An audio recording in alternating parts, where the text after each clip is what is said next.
In my life, few days have been as transformative as the one when my father, Robert, passed away unexpectedly at the age of 50. My father was a man of few words and even fewer displays of wealth, which is why the reading of his will left my mother, Susan, my sister, Sandra, and me in complete disbelief.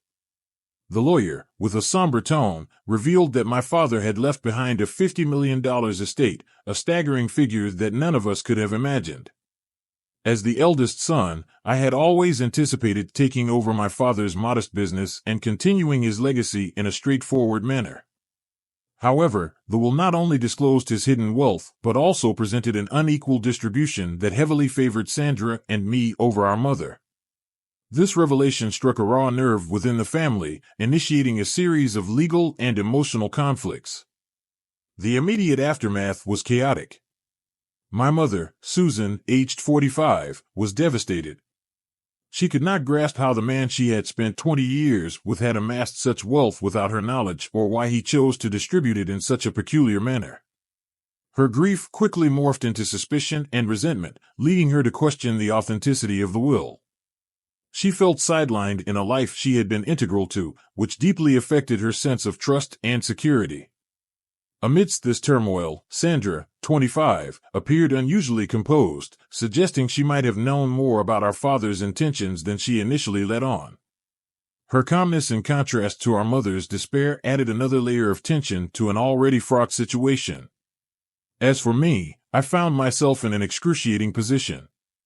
I was caught between my mother's growing incredulity and the staggering reality of our new financial status. I pondered why my father made such decisions in secret, what led him to accumulate this wealth so discreetly, and why he decided to leave such an enigmatic will.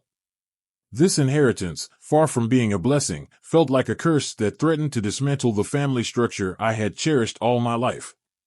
The will became a source of constant debate and conflict, with each family member grappling with their individual shock, disbelief, and the looming question of what truly constituted my father's legacy. In the coming weeks, the situation escalated as my mother decided to legally challenge the will. The family home, once a place of warmth and unity, turned into a battleground of differing allegiances and hidden agendas. Through it all, I struggled with my own emotions, trying to balance the love and loyalty I felt towards my mother with the respect for my father's final wishes. This inheritance dispute unearthed deep-seated issues within our family, questioning the very foundations of our relationships. It made me realize that the wealth my father left behind could potentially change our lives, but at what cost? The answer to that question seemed increasingly grim as we braced for a legal battle that none of us truly wanted. Each step forward in the process only highlighted how much we had already lost since the day of that shocking revelation. The days following the revelation of my father, Robert's, were filled with a whirlwind of emotions and an avalanche of legal documents. My mother, Susan, driven by a mixture of grief and disbelief, made the decision to contest the will.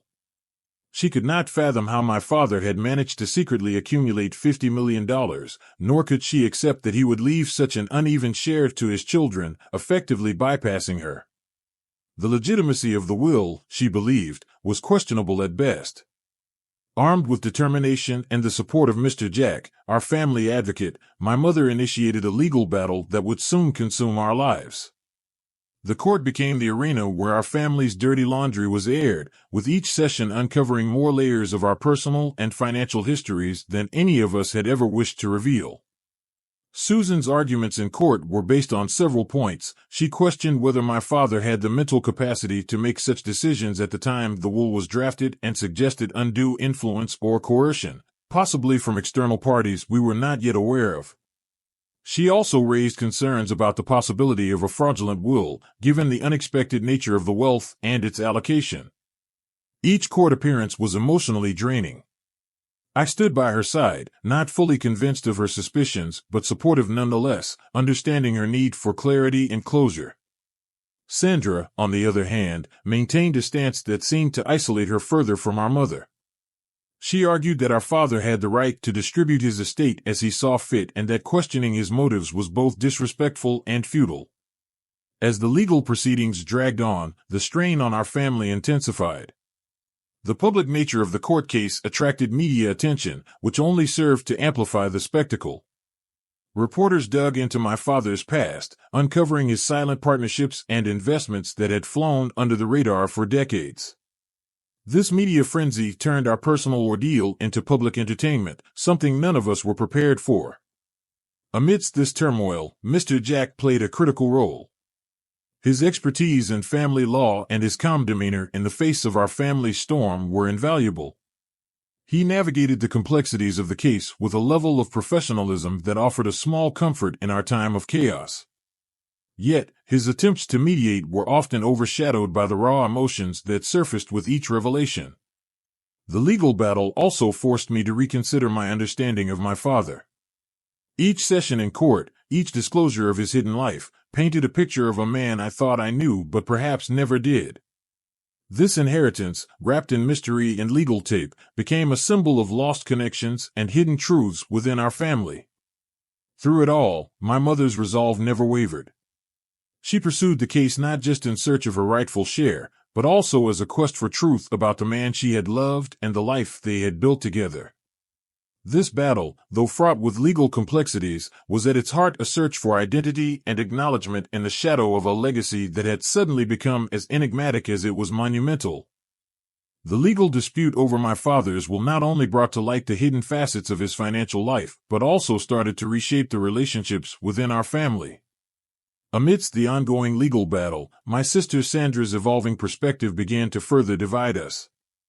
Initially, Sandra had been as shocked as anyone else by the revelations of the will, but as the proceedings continued, her views began to shift, aligning more closely with the stipulations laid out by our father.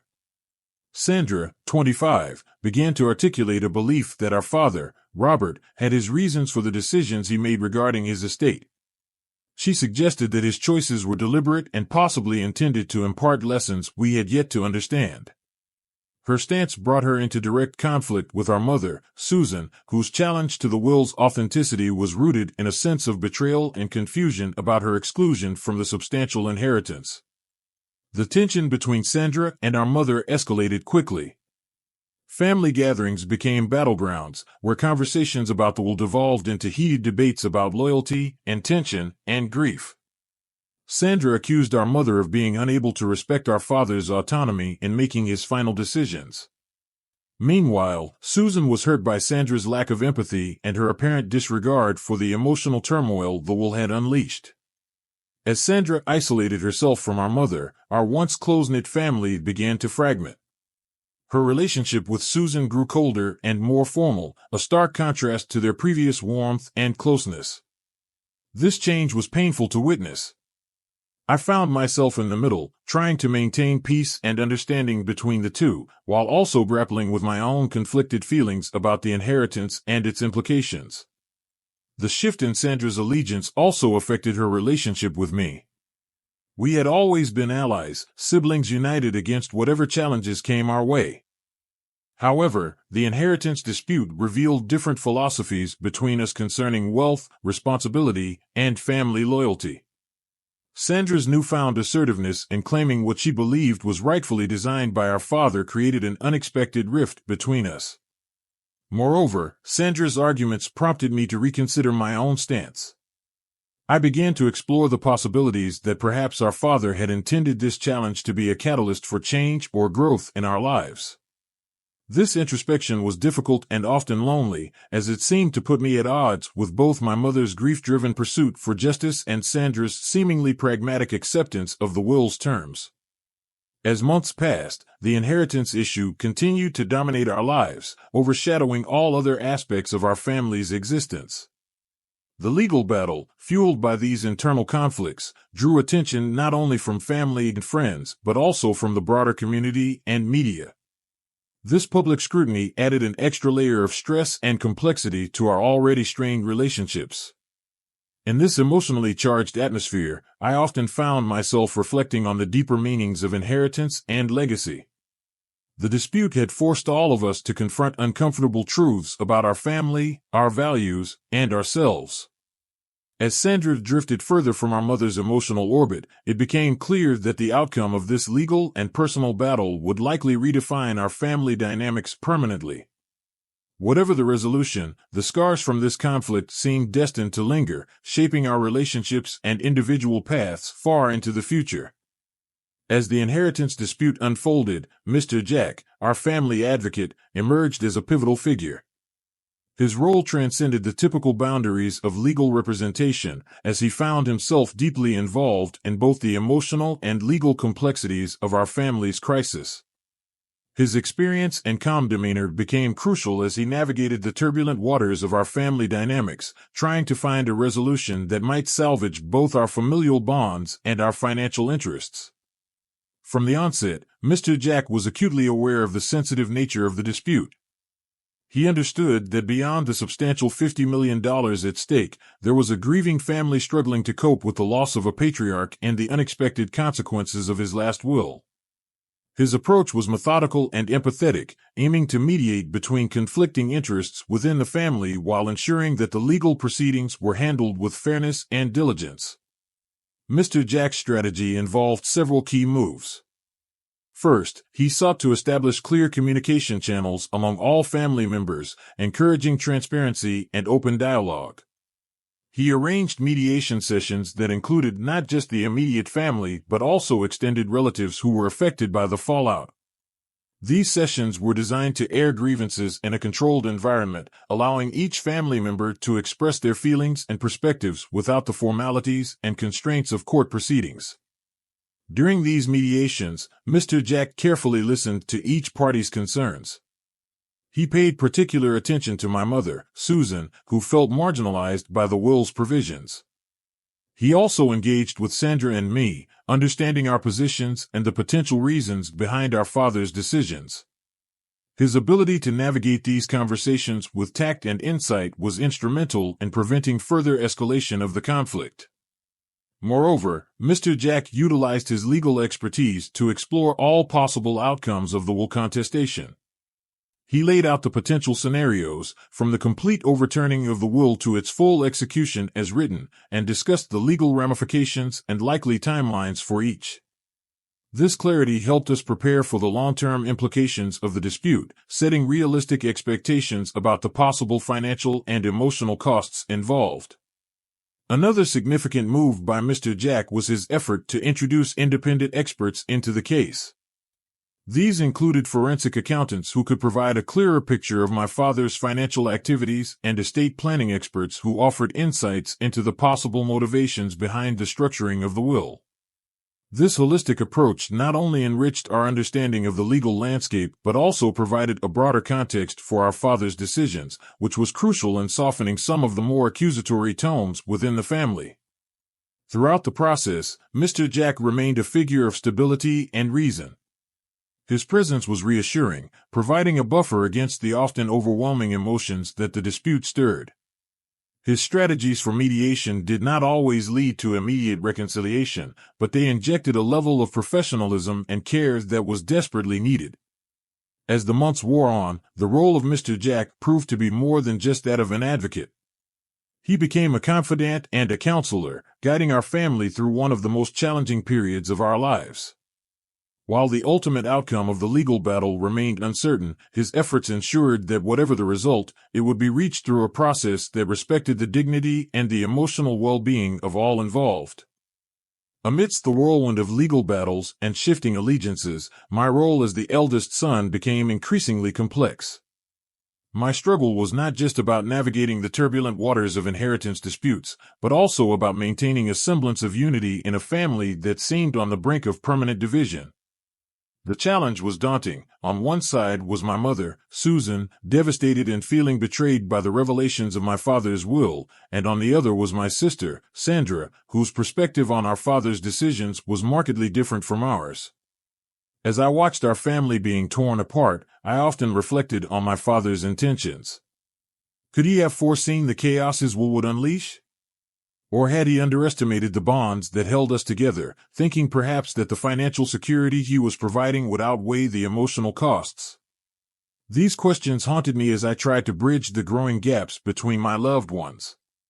The estate valued at $50 million had suddenly become a curse rather than a blessing. Greed and suspicion had infiltrated our interactions, replacing the warmth and trust that once defined our family. Each legal development or revelation seemed to drive a deeper wedge between us, with family members choosing sides in a battle that felt increasingly personal and painful. My efforts to mediate were met with mixed reactions. My mother, heartbroken and confused, leaned on me for support, yet her pain made her wary of any discussions that seemed to undermine her stance against the will. Sandra, meanwhile, viewed my attempts at peacemaking with a certain degree of skepticism, interpreting them as a lack of support for our father's expressed wishes. This delicate balancing act was exhausting, both emotionally and mentally. In seeking to understand both sides, I organized private meetings with each family member, attempting to listen without judgment and to speak without causing further hurt. I encouraged open discussions about our feelings towards the inheritance and our memories of our father, hoping to find common ground in our shared loss. Furthermore, I reached out to Mr. Jack, our advocate, for advice on how to navigate the legal implications without letting them destroy our family ties. His guidance was invaluable, providing me with insights into the legal process and helping me communicate these to my family in a way that was informative but not confrontational. The media attention that our case attracted only added to the pressure. Reporters were eager to paint a sensational picture of a wealthy family at war, which brought an unwelcome public scrutiny to our personal ordeal.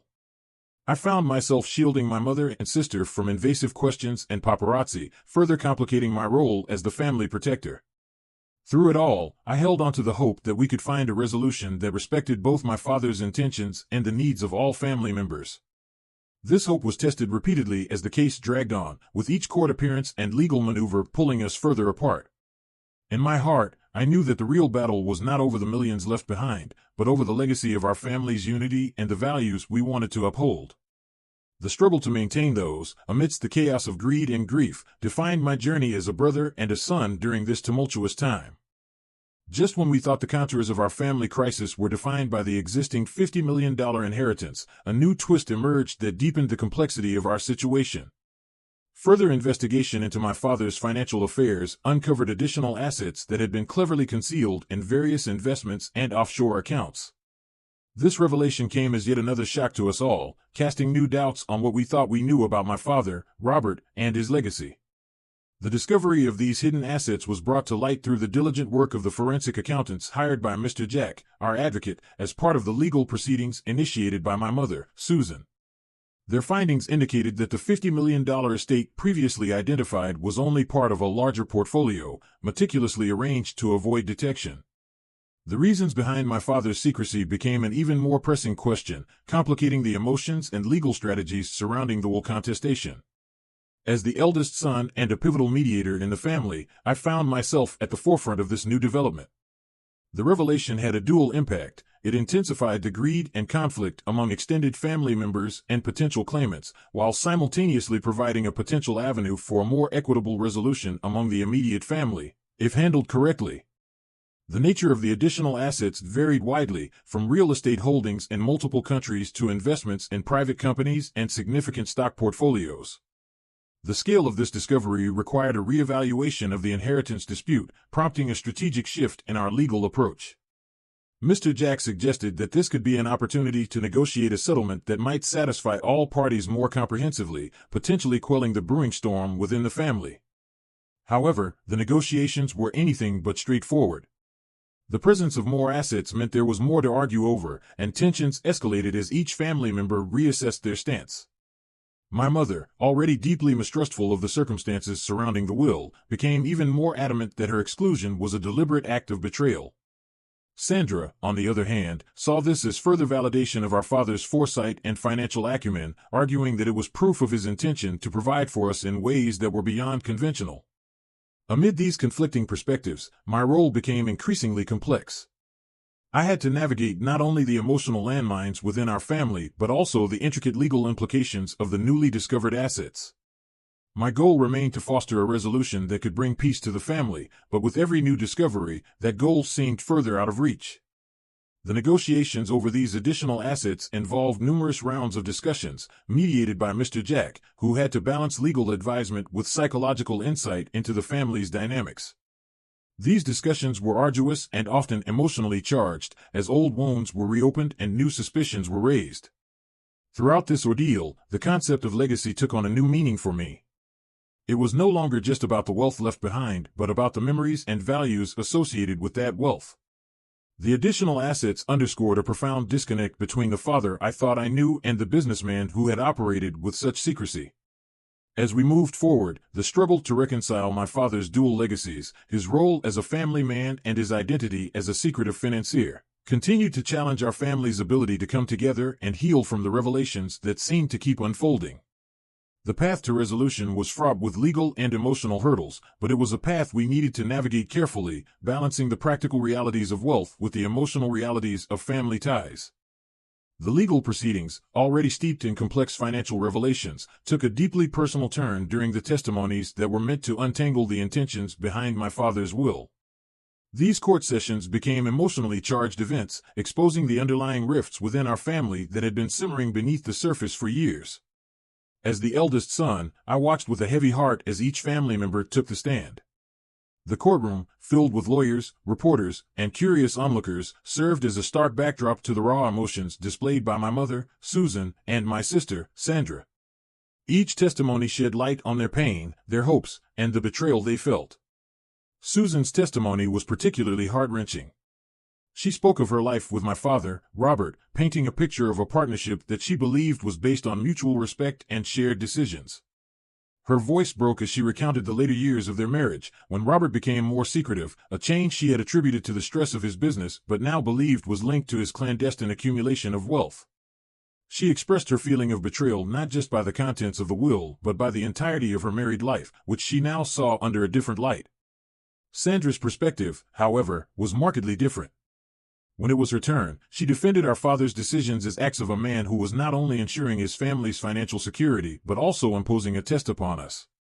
She argued that our father's will was a challenge for us to rise above our petty grievances and to handle his legacy with maturity and grace. Her testimony was firm and composed, but it did little to bridge the growing divide between her and our mother. During my own testimony, I strived to provide a balanced view, acknowledging both my mother's pain and my father's probable intentions. I spoke of the man I knew, a loving father and a savvy businessman who perhaps failed to see the emotional ramifications of his secretive financial planning.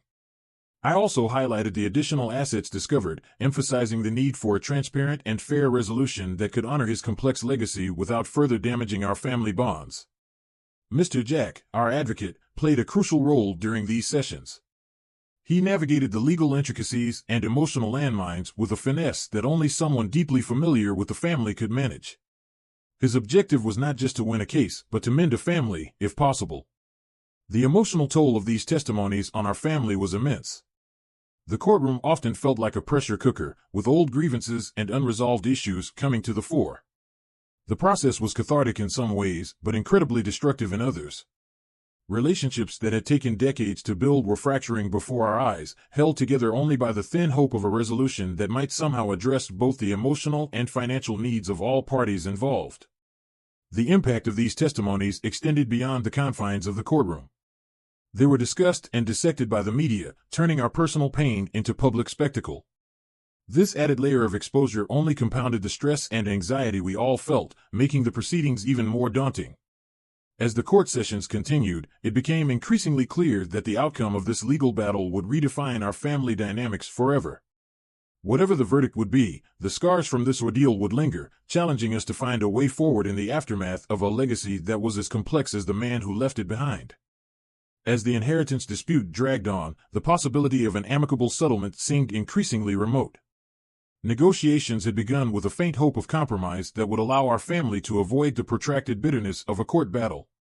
However, as stakeholders entrenched in their positions, these negotiations gradually disintegrated into a series of failed attempts that only served to deepen the existing divides. The initial stages of negotiation had seen some promising moments. Mr. Jack, our family advocate, orchestrated several mediation sessions aimed at fostering a dialogue that might lead to a mutually acceptable resolution. During these sessions, we explored various settlement options, discussing ways to equitably distribute not only the $50 million named in the will, but also the additional assets that had been uncovered. Each of us, my mother Susan, my sister Sandra, and I, brought our own perspectives and emotional baggage to these discussions. Susan remained steadfast in her belief that she had been wrongfully excluded from the will and deserved a significant share of the estate, not just for financial reasons, but as a matter of principle and respect. Her stance was hardened by the revelations of the hidden assets, which she saw as evidence of deceit.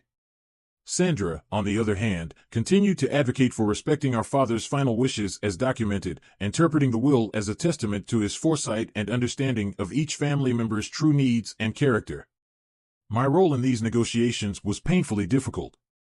I tried to bridge the gap between my mother and sister, proposing various formulas for asset distribution that might satisfy both legal and emotional claims.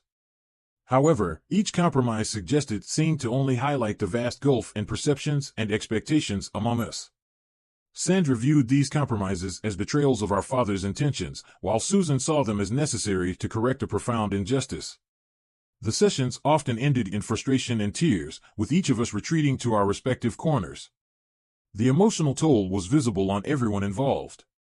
The stress exacerbated old wounds and created new ones, making rational discussion increasingly difficult. The intense media scrutiny and public commentary that followed each negotiation session added an extra layer of pressure and invasion into our already strained lives. As Mr. Jack navigated these troubled waters, his role expanded from legal advisor to emotional anchor. Despite his efforts, the possibility of finding common ground seemed to slip further away with each passing day. The legal implications of the dispute, combined with the high financial stakes and the deep emotional involvement of each party, created a complex web that was difficult to untangle. Ultimately, the failure of negotiations led to a hardening of positions that felt almost insurmountable. The breakdown of talks marked a pivotal moment in our family's saga, as it became clear that the resolution would have to be found in court. This realization was a bitter pill to swallow, as it signaled not just the failure of compromise, but potentially the end of any semblance of familial unity. As we braced ourselves for the continuation of the court proceedings, the atmosphere was one of resignation and grim determination. The stakes were now higher than ever, not just in terms of financial outcomes, but in the lasting impact this battle would have on our relationships. The prospect of a court-mandated resolution loomed large, promising little in the way of healing the rifts that had come to define our family's interactions. After months of emotional testimonies, failed negotiations, and intense legal scrutiny, the day of the final verdict arrived. This was the moment that would determine the distribution of my father's $50 million estate, along with the newly discovered assets, fundamentally reshaping our family dynamics. The tension was palpable as we entered the courtroom, each of us carrying a mix of dread and anticipation. As the judge began to speak, a heavy silence fell over the courtroom. The verdict would not only decide the legal fate of the inheritance, but would also signal the beginning of a new chapter for our family, one that might either mend or irreparably sever the fragile ties that still held us together.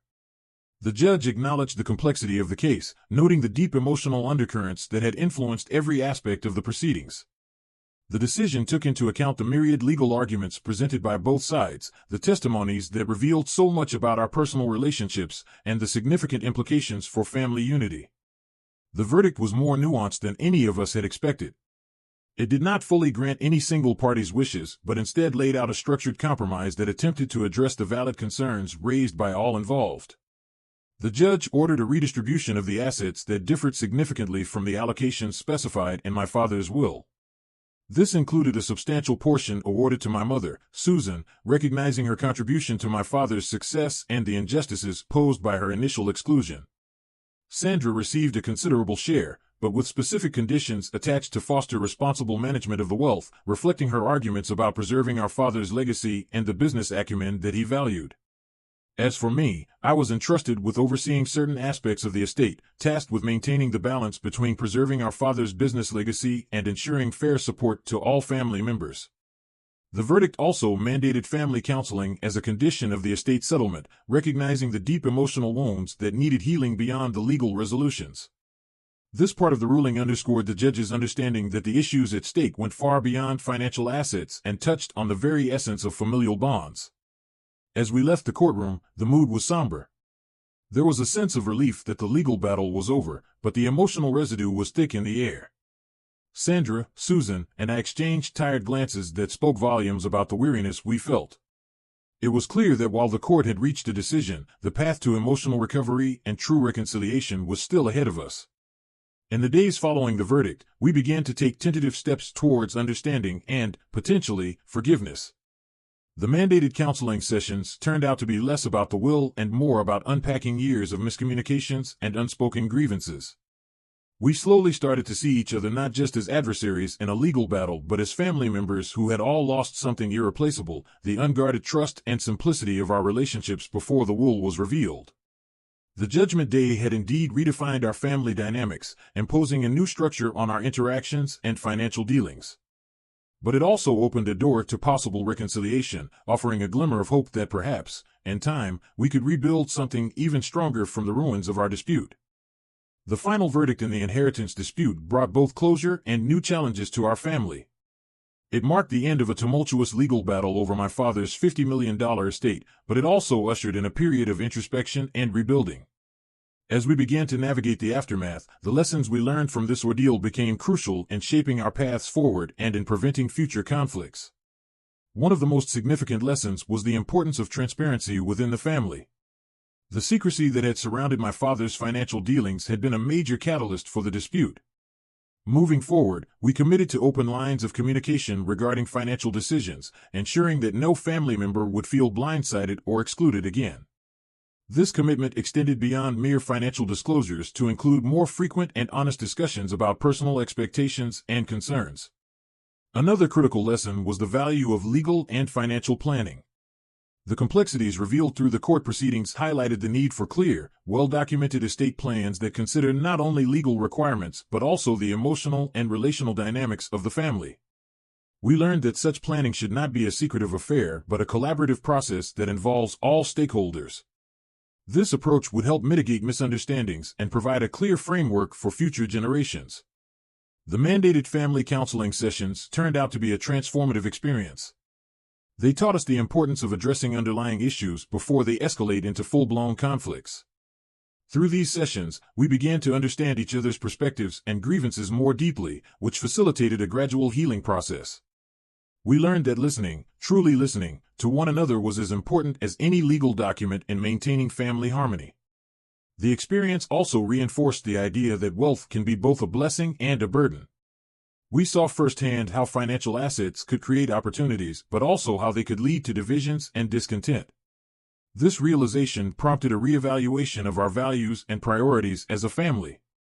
We started to place greater emphasis on relationships and shared experiences over material gains, recognizing that the true legacy we wanted to build was one of mutual respect and support. As we implemented these lessons, new beginnings started to take shape. Susan, Sandra, and I found ourselves forging a new type of relationship, one that was perhaps more cautious and measured than before, but also more mature.